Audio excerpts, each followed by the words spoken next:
WhatsApp guys. कहानी के शुरुआती सीन में हमें दिखाया जाता है कि एक जंगली जानवर एक कोंडा नाम के लड़के पर हमला करता है, जिससे कोंडा बहुत ही घायल हो जाता है।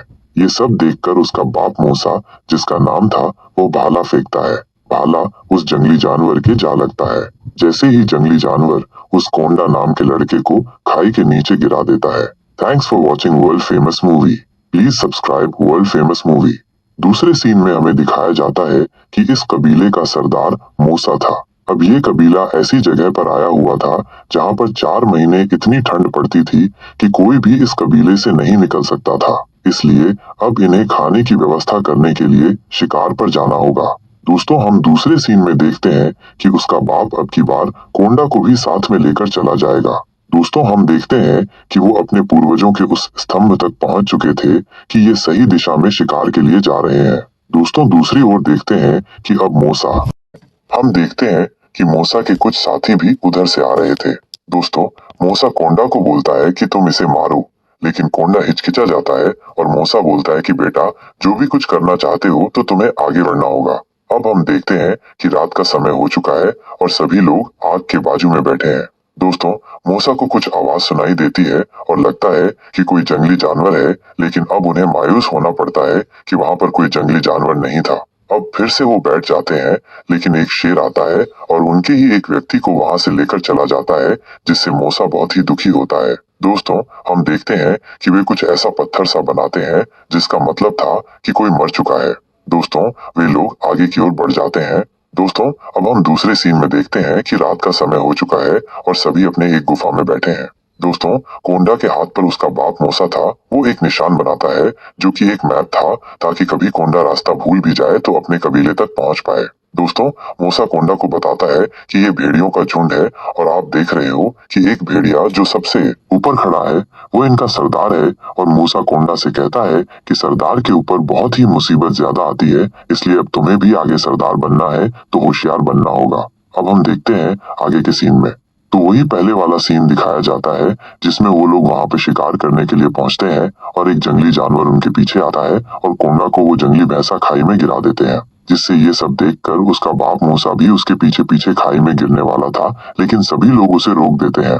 उसका बाप कई बार उसको आवाज लगाता है, लेकिन वहां से उसका कोई भी रिप्लाई नहीं आता, जिससे उसका बाप मूसा बहुत ही दुखी होता है और वो नीचे गिरने की तैयारी में था, लेकिन सारे उसे रोकते हैं और बोलते हैं कि कोंडा अब मर चुका है, जिससे वो बहुत ही दुखी हो चुका था।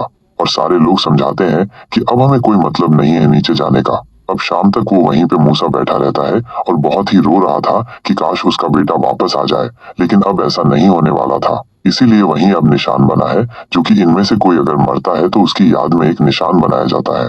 अब हम देखते हैं उस कोंडा को, जहाँ पे उसके ऊपर एक चील आके बैठता है। इतने में वो कोंडा वहां से उड़ जाता है और वो एक पाता है कि वो एक बड़ी सी पर्वत के चट्टान पे पड़ा है, जहाँ पे दूर दूर तक कोई भी नहीं है और नीचे बहुत ही लंबी खाई है। अब दोस्तों, वो कोशिश कर रहा था नीचे उतरने की, लेकिन वो एक चट्टान थी जिससे वो कभी नीचे नहीं उतर पाता। अब हम देखते हैं कि बारिश होती है और कोड़ा देखता है कि नीचे बहुत सारा पानी बह रहा है। वो जानता है कि ये पानी उसे खाई में उतरने में मदद कर सकता है। कोड़ा हिम्मत करके पानी में कूद जाता है और सफलतापूर्वक खाई में उतर जाता है। हम देखते हैं कि कोंडा अब एक सूखी जगह पर आ चुका था।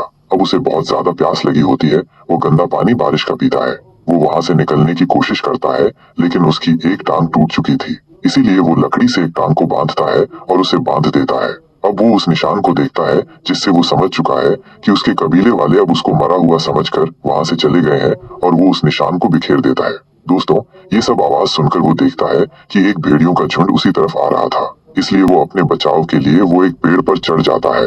दोस्तों, अब होता है रात का समय, फिर से सुबह होती है और हम देखते हैं कोंडा को। वो देखता है कि उसके सामने फिर से भेड़िए आ चुके हैं, इसलिए वो भागता हुआ उसी पेड़ की तरफ आता है और पेड़ पर चढ़ जाता है।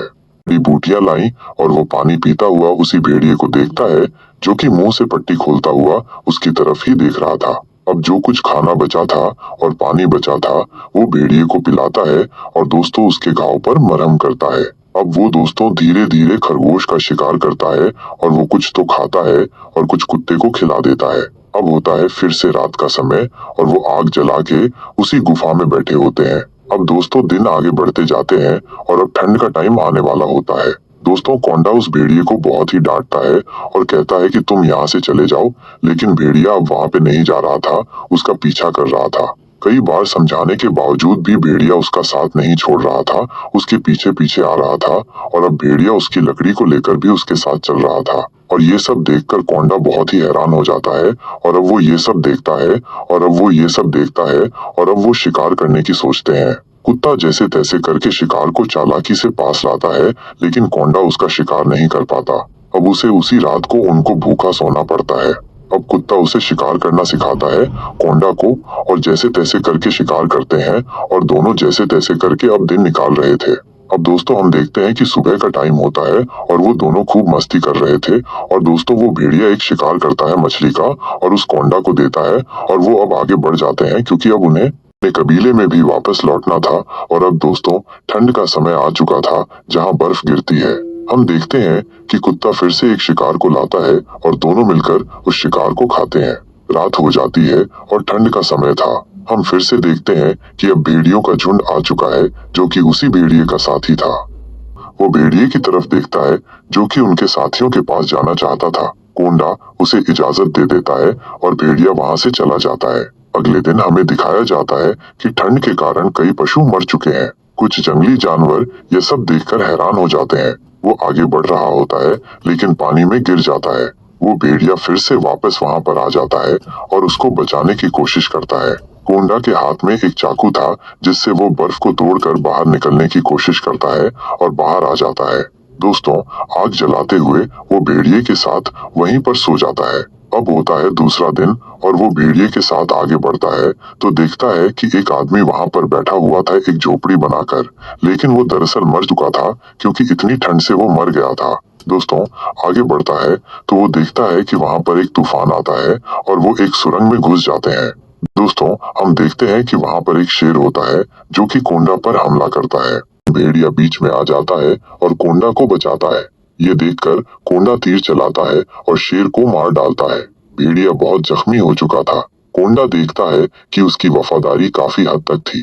फिर वे वहां पहुंच जाते हैं जहां उनके पूर्वजों ने एक स्तंभ बनाया हुआ था। कोंडा समझ जाता है कि वे सही दिशा में आए हैं और वे आगे बढ़ रहे थे, लेकिन अब भेड़िए की जान नहीं बची थी।